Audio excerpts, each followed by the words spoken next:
All right, so today we're talking about electrical impedance tomography.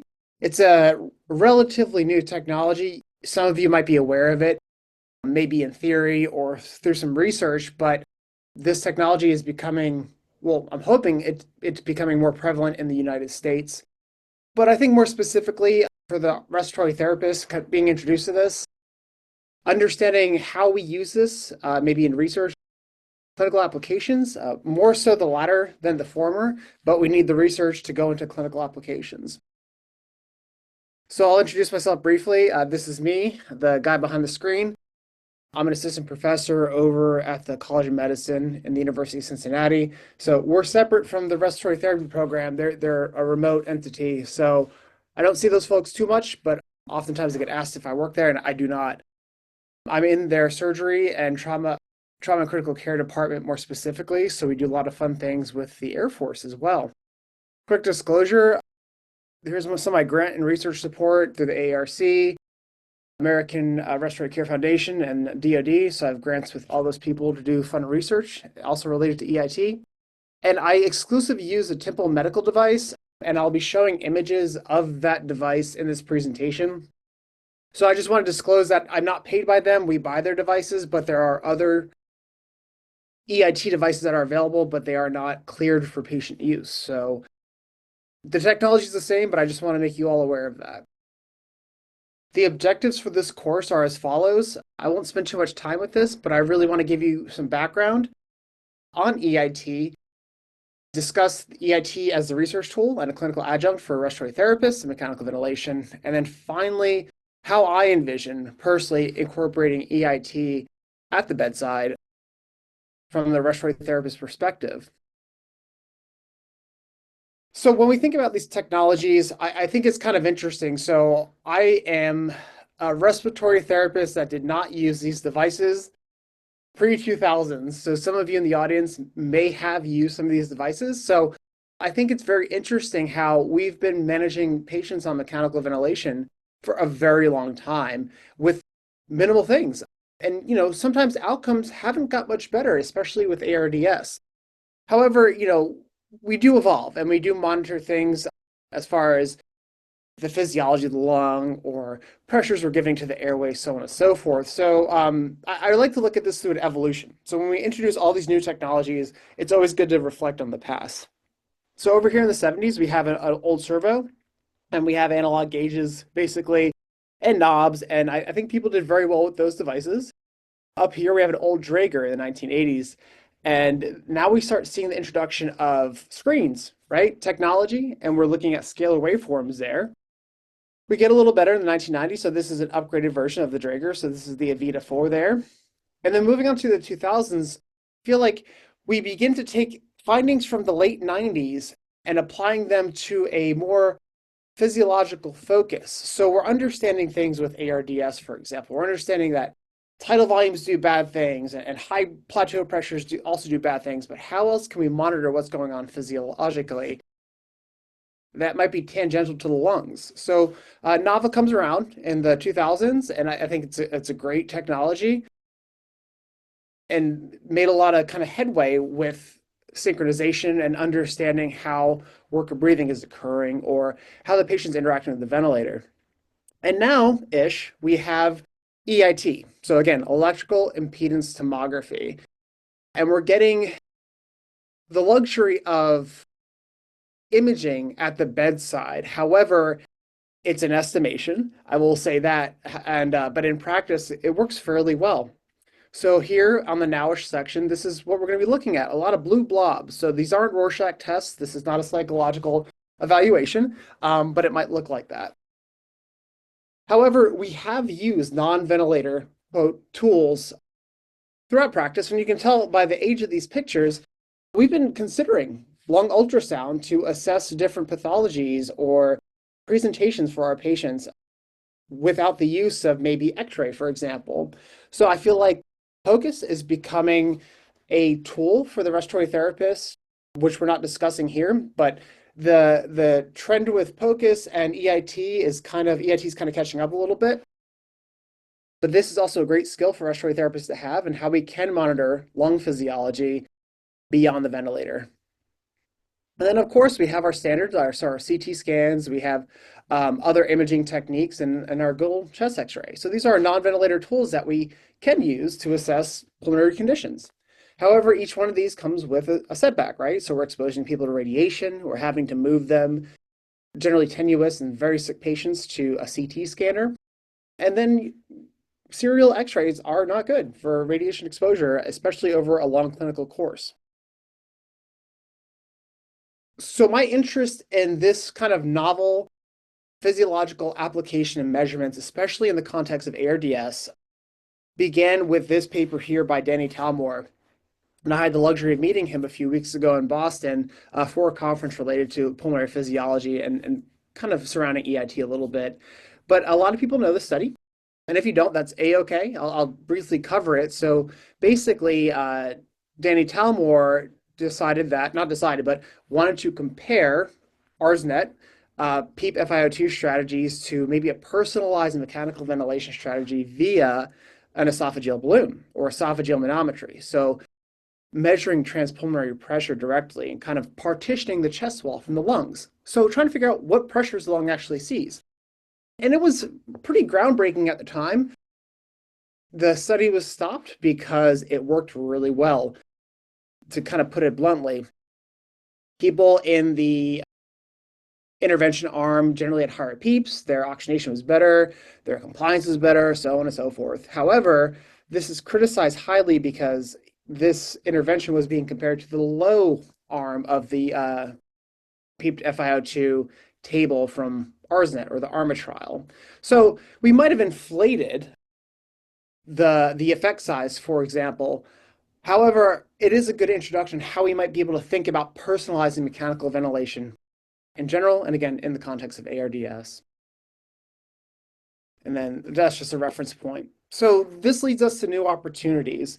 And again, I'm not selling EIT. I'm a scientist that is utilizing this as a measurement tool. So, disregard that. I'm really here just to talk about how you can use it as well, hopefully in the future. So EIT is at the bedside, and how you would see it looks exactly what you see here on the left of the screen. So this patient's receiving non-invasive ventilation, obviously.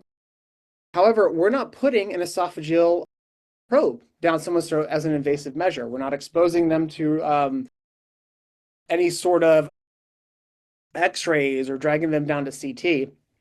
We're putting a belt around their chest. And I'll discuss kind of the implications of that maybe later on. But we're putting a belt around their chest that consists of about 32 electrodes. I'll go into the anatomy of EIT in a second.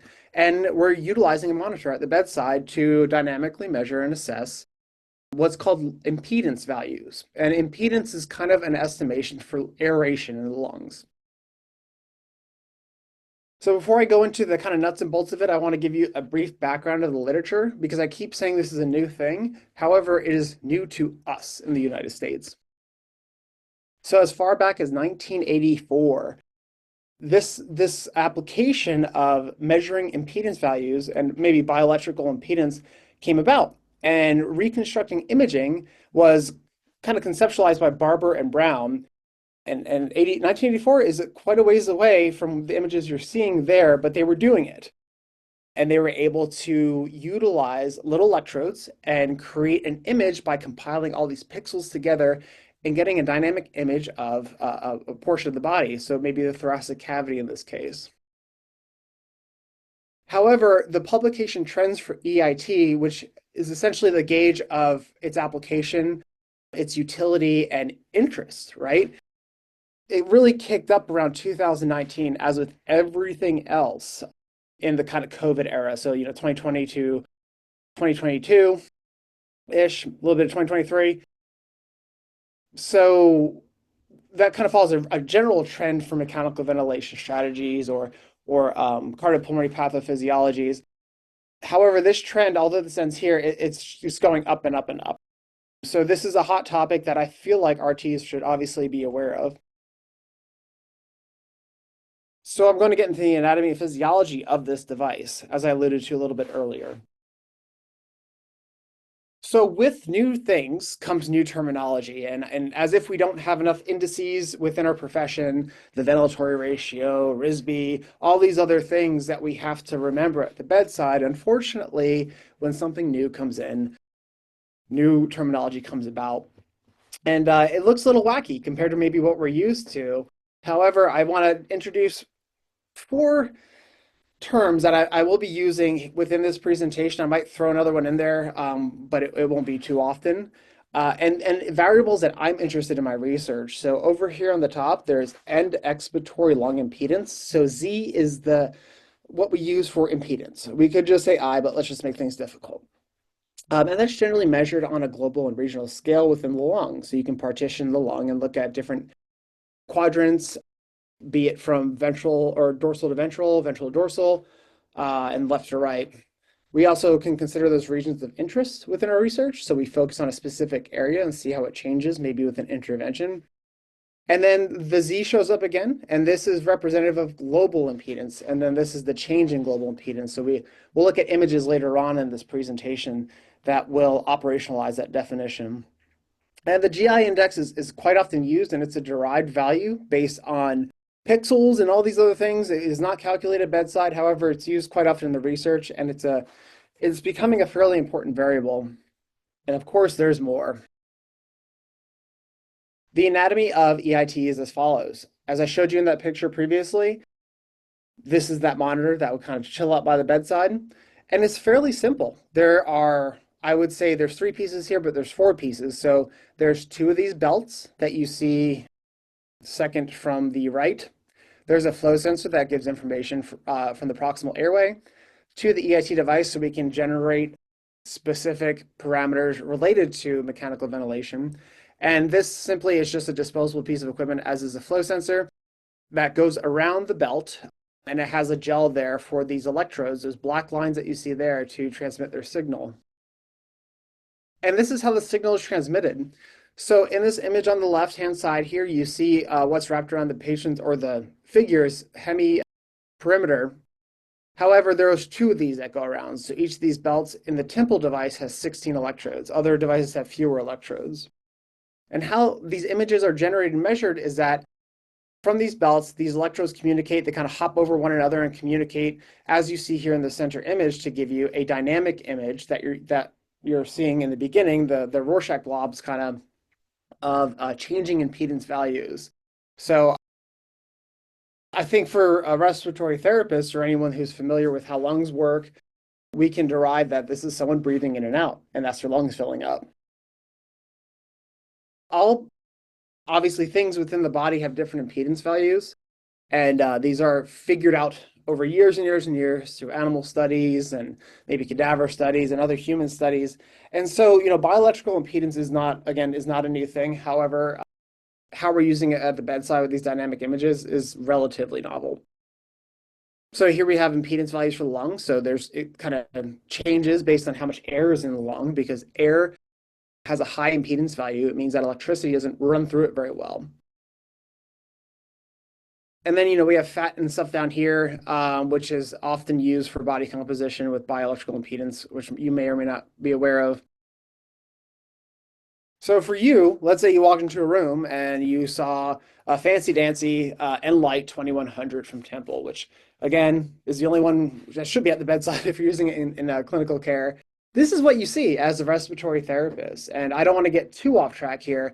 I'm very interested in how respiratory therapists respond to this, because I'll tell you how I responded to it.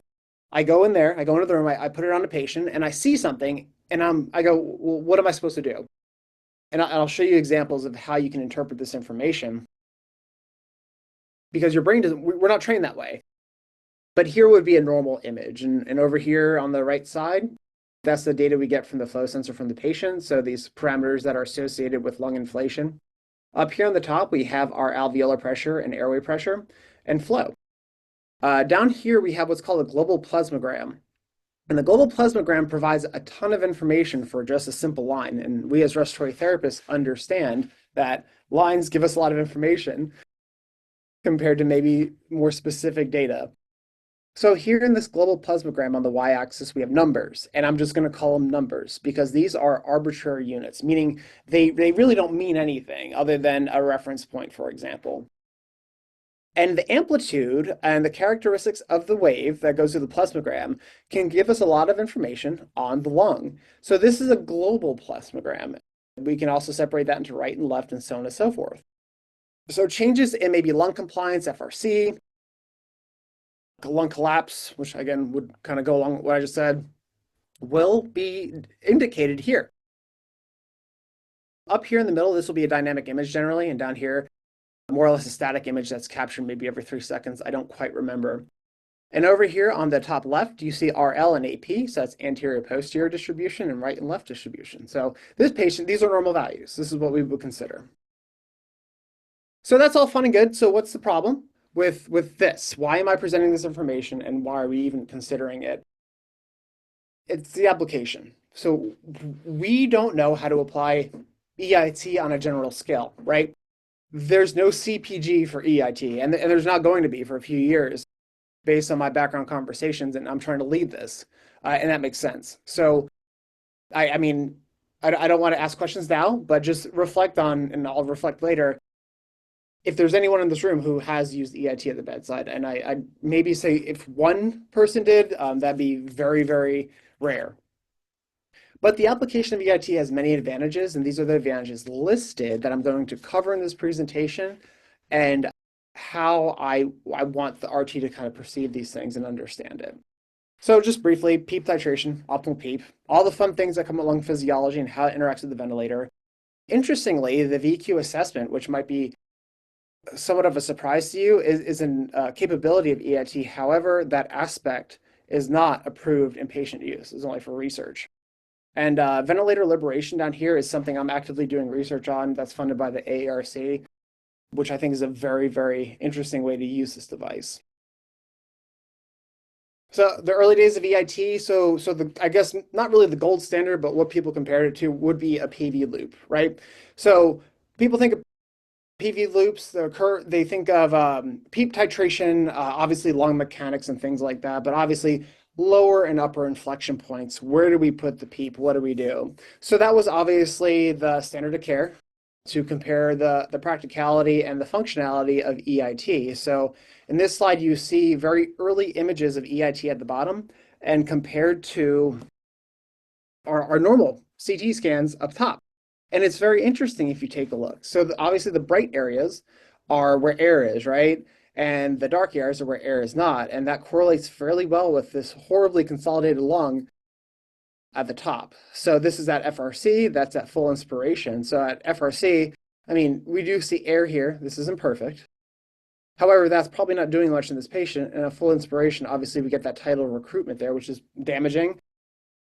But we pick it up on EIT. So we might not, in theory, have to take this patient to a CT scanner. And then correlating or associating EIT values with a PV loop, there's good agreement in this. This isn't a Bland-Altman plot, but I think for conceptualization purposes, trending EIT variables or parameters with the PV loop seems to be pretty good. And I like the pictures better. And now we can do this with EIT currently is not necessarily through a PV loop. However, this is somewhat proprietary, and I've seen it in animal models in our lab. This crossover point concept, which is somewhat similar. So basically, it's a decremental PEEP trial where the algorithm in this EIT software finds the best PEEP, meaning that limits collapse over distension and picks the best lung compliance. So this would be the interface that, let's say you wanted to do a decremental PEEP trial, this is the data you would get at the bedside.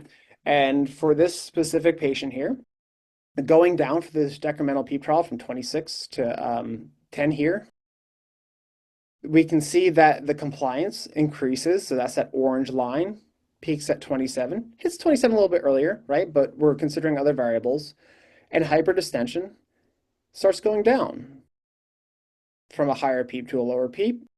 And then finally, alveolar collapse, we achieve our best volume or our best value here. So of course, when we go down in PEEP, we have more collapse and so on and so forth. So for this patient, this crossover point is 15.2 centimeters of water pressure. So obviously we'd set them at 15 centimeters of water pressure PEEP. It's very interesting how this works out, and the research does correlate well with personalized mechanical ventilation. So in a study by Jonkman et al., this was a fairly recent study. I got to see them present these data at a conference a few months ago. The whole point of that is, and I'm comparing it to Talmor in the beginning when people were trying to figure out, does this one size, not necessarily one size fit all, but does this broad application of a PEEP FiO2 table really help all patients? And the drive towards personalized mechanical ventilation and titration of PEEP specifically, are we doing it right? And so EIT is giving us a window into shifting that paradigm. And that paradigm is represented in a few of these studies I'll present here. So in this study, especially with COVID-19 ARDS, which had a very interesting presentation when compared to, let's say, our non-COVID ARDS. Within this cohort, the variability or recruitability, depending on this crossing point, for example, versus doing a PEEP trial with the highest respiratory system compliance, was different for all these patients. And then you can also stratify them into phenotypes of high recruiters, medium recruiters, and low recruiters. However, we wouldn't get the same values, obviously, if we were saying using the PEEP to FiO2 ratio and then also selecting the best compliance within the range that's associated with FiO2. So we are under supporting, over supporting, or hyperinflating, or contributing to tidal inflation with a broad PEEP application. So this was somewhat convincing evidence, especially with COVID-19 ARDS, where PEEP was kind of weird. Additionally, versus ARSNet, which is, of course, our gold standard, in mechanically ventilated patients with COVID, again, related to ARDS, it was very interesting when using EIT to titrate PEEP versus the PEEP to FiO2 table in this specific investigation. And approximately, 63% of the patients had a change in PEEP based on ARSNet, and almost equally distributed to be lower or higher. And of course, those who had their PEEP titrated lower ended up having improved lung mechanics, and those who generally had their PEEP titrated higher, lung mechanics improved, but also oxygenation, as we can imagine. So it seems like we're missing the boat, especially in this small cohort. Of course, this is a single center on PEEP titration. What I'm very interested in as well is in addition to ventilator liberation, and this is often underappreciated in our profession, is ventilator settings during ECMO. There is a large shift in trying to understand this, and I think RTs need to get on this boat instead of preaching that everyone should be on 10, 10, and 10, because we don't know what rest settings are, and rest settings are different for every patient. So there's some compelling evidence that I've come across. Again, these are somewhat small investigations, and they're all physiological. There's no outcome data. However, it illustrates the point I'm trying to make, is that just because you're on VV ECMO doesn't mean that you get the same settings as someone else. And this is illustrated in this slide. And this is a somewhat confusing slide with these figures, and I'll try to muddle through this the best I can. These are 3 different patients. So let's just say this is like a case series taken out of this specific study. And they utilize that crossover point that I described earlier to set PEEP on these patients. And they're all on fairly high levels of support for VV ECMO. They're on a flow of 5.1, sweep it, let's just round up to 9. And of course, they're maxed out on their driving pressure, which would be expected. They were all being ventilated on about what would be considered, quote, ultra protective settings with 3.3 mils per protected body weight. However, each one of these patients demonstrated a different need for PEEP based on their specific physiology or pathophysiology. So up here at the top, if I can remember correctly, because they're using the same colors for different things, which is kind of frustrating. Up here on the top, the white areas are areas of higher impedance, that delta Z value, meaning that those areas are moving air quite a bit, right? And over here, we're a little bit more over distended. So let's say your lungs are puffed out and you're not moving air in as much. You're hyperinflated. On the bottom, this represents over distension as well, and then collapse is in white. So it's dichotomizing those 2 values. So obviously, if you follow from high PEEP to low PEEP, you go from over distension to collapse. But if you go to the line with each one of these patients, they all have a different setting. So for example, in patient A, their optimal PEEP was considered at 15 centimeters of water pressure. So over here, you can see the changes across the line between levels of higher impedance, and down here between collapse and overdistension. Patient number 7, their optimal PEEP was configured at 10 centimeters of water pressure. And then patient 12, their optimal PEEP was considered at 5. So if we set all these people on 10, 10, and 10, are we really protecting their lungs? And that's my argument. And again, if you're not familiar with the 10, 10, and 10 thing, it seems somewhat ubiquitous. It's inappropriately based off the Caesar trial back in the day for ECMO. Furthermore, this is just consequently ECMO and prone, which is also very interesting. We don't know necessarily physiologically. Well, we do know, but we don't often see. We can see via CT, but bedside it's hard to kind of imagine. But we flip patients over, which is I think is a fantastic practice, obviously in refractory hypoxemia. However, we all know that not every patient responds, and we don't find that out until we flip them over. Unfortunately, this study kind of continues that trend, but it gives us insight into perhaps predicting. This is low quality of evidence, predicting if we flip them, that anything's going to happen. And of course, I mean, we're going to err on the side of intervention if someone's this sick, but not every patient who gets proned responds the same physiologically. And oftentimes, in maybe more inexperienced centers, we turn a patient over and they don't do well for 30 minutes and everyone's freaking out. So I'm kind of getting off topic here, but EIT and proning can be used to maybe predict or demonstrate physiological changes that are associated with a positive outcome, in addition to obviously improved oxygenation and pulmonary mechanics. A positive outcome perhaps sooner versus too soon, or it also may be able to quantify or qualify information for the bedside clinician. So we stay the course or we make the right decision. So in this specific investigation, you have a responder, so with compliance gain, versus a non-responder in proning. And you can see this patient was prone for about 16 hours, which is standard of care, then supinated, and then supinated. This is the 6th hour after supination. And so the white areas, again, we're going to imagine that is increasing tidal impedance. And you see here before proning how things shift around. So the center of ventilation is different. It changes throughout this process. And this patient did fairly well. Compliance variation, of course, or compliance increase. So after 16 hours, they did pretty well. Down here, we don't have the same trends, obviously. And I don't want to go too deep into this because I can talk forever. And we don't have the same trends. And so let's say theoretically, we have a patient and we're watching them. And compared to maybe we use machine learning techniques, so we had a ton of data and we can look back and say, this is generally how patients look in this specific condition. And we look at the imaging and we say, oh, this patient is probably not going to benefit from being proned, and we have all these other issues. Let's flip them back over sooner. Or vice versa, maybe we can prone longer. Unfortunately, for patients, there are trials that are coming out that are proning patients for more than 16 hours. And of course, it's quote unquote more gooder. However, if I were a patient, that's not fun. And I could imagine the sores and everything else. So proning, body positioning, we're kind of all in the same boat. And this alludes to what I was referencing earlier. When we look at these screens as a respiratory therapist, what do I do with this information? So this is a brief case example. So this patient is placed in the right decubitus position somewhat over here on the left-hand side. And you can see this is the screen from the EIT device that we're seeing. So right versus left looks kind of weird, right? Not really distributed very well.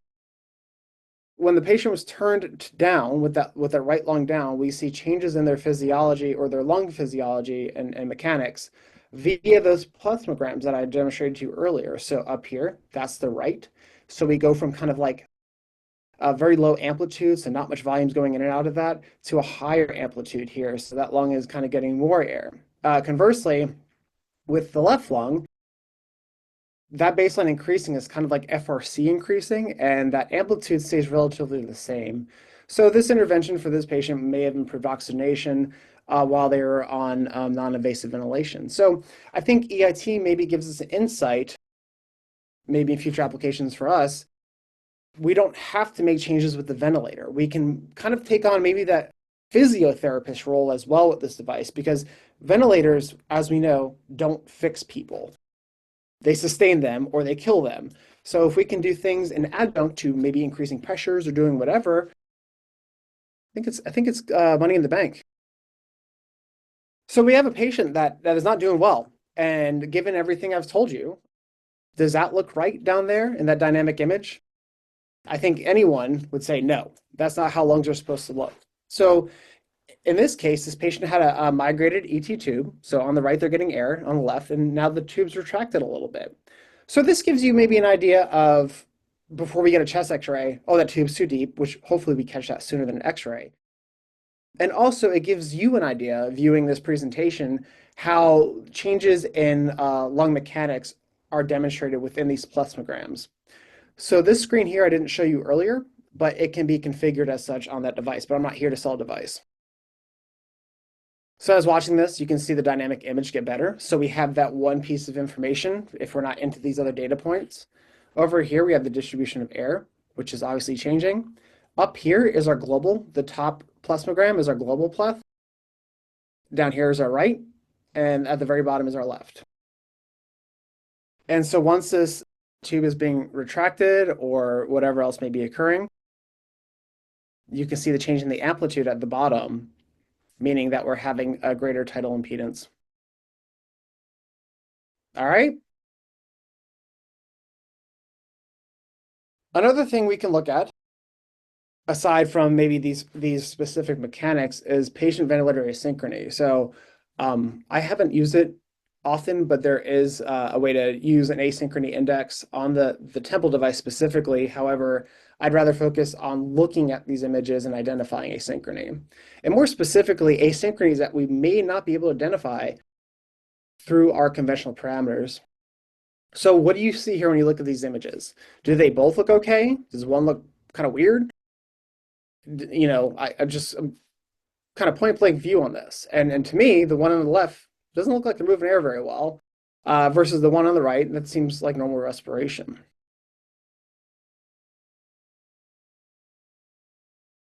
So that one on the left that you saw earlier, and this is another version of it, that's what we're seeing what's called pendulum. And that's the intratidal movement of gas. So it's not really providing gas exchange, and it's generally from ventral to dorsal areas. So areas of higher time constants and lower time constants. And this happens oftentimes in people with critical illness who are spontaneously breathing. And it's generally a product of increased inspiratory effort. And you wouldn't be able to see this very well. So let's say you have someone with COPD, or you're weaning them on the ventilator, and they seem like we can't do anything about it. We could get these insights here with obviously with training to identify these things, just like any other PV mismatch, to figure this out. So pendulum, that's the hot thing right now. How do we fix that? So in that same patient over here on the left, we have them with, they're on non-invasive ventilation, and they have this intratidal redistribution of gas. Give them a little bit more support, and everything seems happy. And this is actually the same patient. This isn't just like a dramatization of this process. So this is identified, increase their support, or their IPAP in this case, and it was all good. So no other sedatives or anything else provided. Again, N of 1, just showing an example. We're kind of getting a little bit deeper into this now, and other patient monitoring tools. So would you think you'd be able to do VQ assessment at the bedside with this? You can, and it works fairly well. It's done often in Europe. So we can also assess when we have hypoxic vasoconstriction, where it is, pulmonary embolism. So of course, when we have hypoxic vasoconstriction, we're shunting blood to areas of the body that have improved ventilation versus areas that don't. We may be able to fix that with PEEP or whatever it may be. And in pulmonary embolism, of course, we can't fix that with the ventilator, but this will give us insight, perhaps after a thrombolytic agent was used. And this is what happens here. So this is an interesting case series. Again, low level of evidence. It's kind of where we're at with this currently. On someone on ECMO who had a big old PE. And top here, this was them with the PE, and this was them after intervention. So the whole point of this little case series is that they were able to quantify the effectiveness of the thrombolytic intervention bedside with EIT. So just the band around there. Through the central line, you will put in hypertonic saline, so it will pick up on that impedance value and get these images. So It is very interesting, and I think this can also give us great insight into how we're using our ventilator. And finally, kind of going down the continuum of care, ventilator liberation. So I have a beef with ventilator liberation, and I have beef with ventilator liberation, especially in the context of maybe a tracheostomy collar trial. So if you go to the AARC conference, I have a whole lecture on that. It's only 30 minutes, it's not an hour. So, stop on by if you can make it. So ventilator liberation in the context of EIT, there's some variables that we often look at or that are often measured to figure out if a patient is going to fail extubation or they're ready for extubation, or being able to compare pre versus post to gain some sort of idea of how they're going to do. And that's the goal here. Unfortunately, many of these studies are based on physiology and not necessarily outcomes. But just to give you an example of how these things are used in the research, because that was one of our objectives here, the measurement of end expiratory lung impedance. So let's say you're on positive pressure ventilation, you're removed from that positive pressure. What do you think would happen? Your FRC may decrease, and that's what we're kind of looking at here. And sometimes when that happens, poor outcomes occur. So in this graph here, we have our arbitrary units. Again, it doesn't mean anything, it's just a scale with pressure support ventilation. And so this study necessarily was comparing, 5/5 versus a T-piece. And again, we're always finding out that there's really no difference. It depends on the patient, yada, yada. However, so in this specific investigation, we can figure out maybe what intervention might be better for our patient. And these are the changes in the end expiratory lung impedance values on these different modalities of SBT over the time. So this stands for baseline versus end of SBT. And this is a change from end of SBT to 1 hour after extubation, if I remember correctly. And this is, of course, over the time frame that they were monitored. And I believe it was 48 hours. I can't quite remember. Obviously, this is lots of variation going that way. And this study was comparing pressure support versus TPs, and there's truly no difference necessarily between the two. However, it's an avenue that we're looking into with EIT. Continuing this trend, this investigation by Jocelyn was more or less trying to do what I'd like to do and predict failure. So in this study, there is extubation failure and extubation success measured. There was many different variables, but I kind of cherry picked the ones that, made it look somewhat interesting, and they were associated with the primary outcome. So there's that GI index that I introduced earlier. And the GI index is called the Global Inhomogeneity Index. So in simple terms, how homogeneous are your lungs, or how inhomogeneous are your lungs? And so obviously, if you have high variability in ventilation within your lungs, or a very homogeneous distribution of air, you're probably not doing well. And that's what this study confirms. But I like, because it's the time series, because when we extubate someone, we don't just walk away from them and they don't just magically get better. So here, around hour 2 of this GI index, we have a difference between extubation failure and extubation success that's apparently statistically significant between these groups. So again, we can measure this via EIT. However, when you try to do predictive modeling and figuring out diagnostic testing and whatnot, this doesn't perform very well. Kind of at hour 2, and we find that here, as far as discriminating between sensitivity and specificity, positive predictive values, and things like that. To me, it's okay. I'm ignoring this. This is lung ultrasound they compared it to. And then surface, I'll show you an image, and that's just the surface available for the lung to use. And it did okay. However, more work clearly needs to be done on this. And these individuals had more than one risk factor for extubation failure. So the incidence or the prevalence of the failure would have been high. In that same paper, these are the images that were represented via EIT for extubation failure and extubation success. So again, going back to patient care, studies are great, fantastic. How do I incorporate into patient care? If you have EIT on someone, and let's say you had them on an SBT or whatever it may be, and you're seeing patterns like this, maybe reconsider. However, when you see patterns such as this on the right, let them fly. But like I said, we need more studies, more patients, more data, more validity to really drive a specific value or whatever it may be. But I just think this is very interesting in the stark contrast in the physiology between these two and success and failure. And this is definitely polarizing. Even if you didn't know what these variables meant, you could say that doesn't look good, that one kind of does. So surface was measured in the previous slide, and GI index, the global inhomogeneity index was measured there. I didn't discuss RVD, and I'm not going to do that to y'all. Continuing down this trend with ventilator liberation, this is a very recent study, again, a small cohort, and this is predicting, again, success and failure between two methodologies, which would have been the T-piece or PET pressure support. That's what everyone keeps comparing things to at this moment. It's not necessarily our standard of practice in America, and most of these are European studies. So the whole point of this slide is kind of we're finding the same variable of interest. So over here, their global inhomogeneity index, which is the GI index that I presented earlier, discriminated between failure and success. So failure is this orange, success is green. And I think here in this specific study, the polarization of those differences is fairly evident. So again, just for illustrative purposes here, on the left-hand side, we have our end expiratory lung impedance. That's one of my favorite variables. And you see here, it goes down, but it never goes back to baseline after their SBT or extubation. So, which I think is an interesting trend to follow as well. Although it's not statistically significant, oftentimes clinical significance and statistical significance one outweighs the other. And sometimes clinical significance is more important. And then the change in the delta Z, so this is that global tidal variation, which isn't very important. It just kind of hung around with this figure. I should probably cut that out. All right.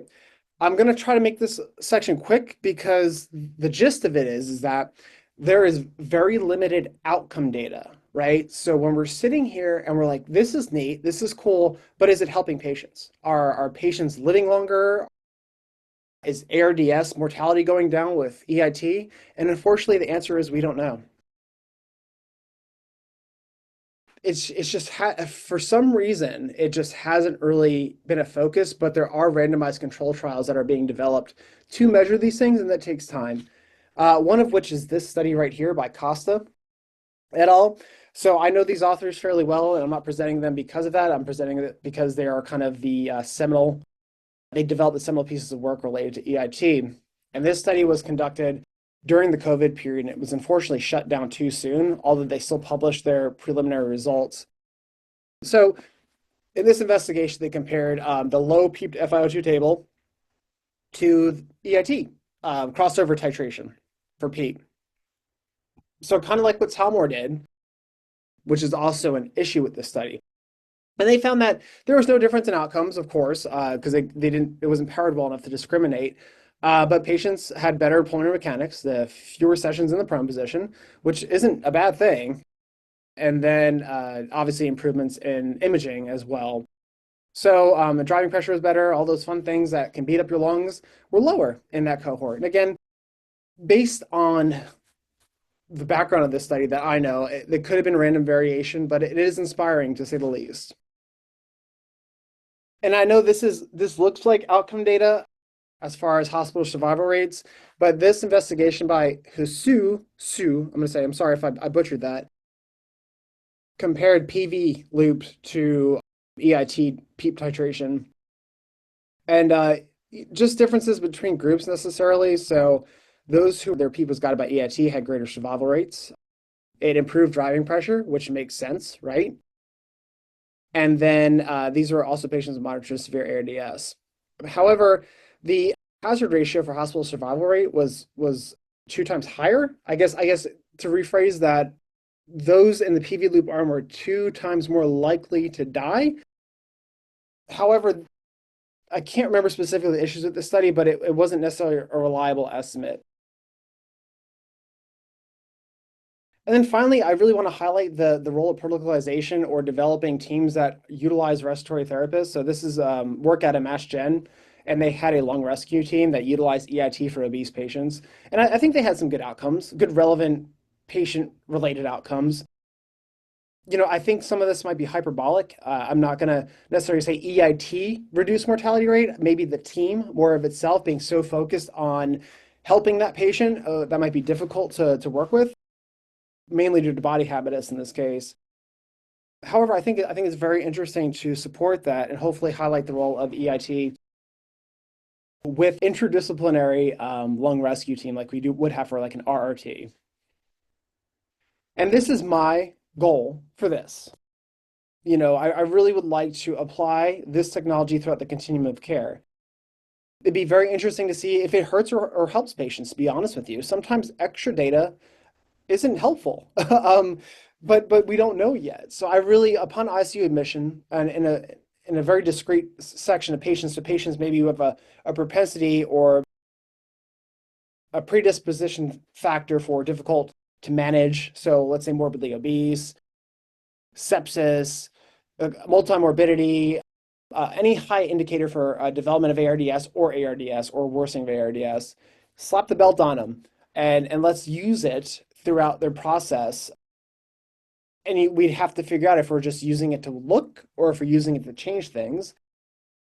And I would like to use this device throughout their continuum of care. So obviously how I presented in this presentation, from start to finish and all the diagnostics in between, if capable, liberation support, and then once we get them off the ventilator, maybe identifying decline sooner than what we can do right now. So that's that. I think I'm right in under time, which is rare. So I want to thank you all for listening, and I appreciate your time. If there's any questions, I'm happy to take them.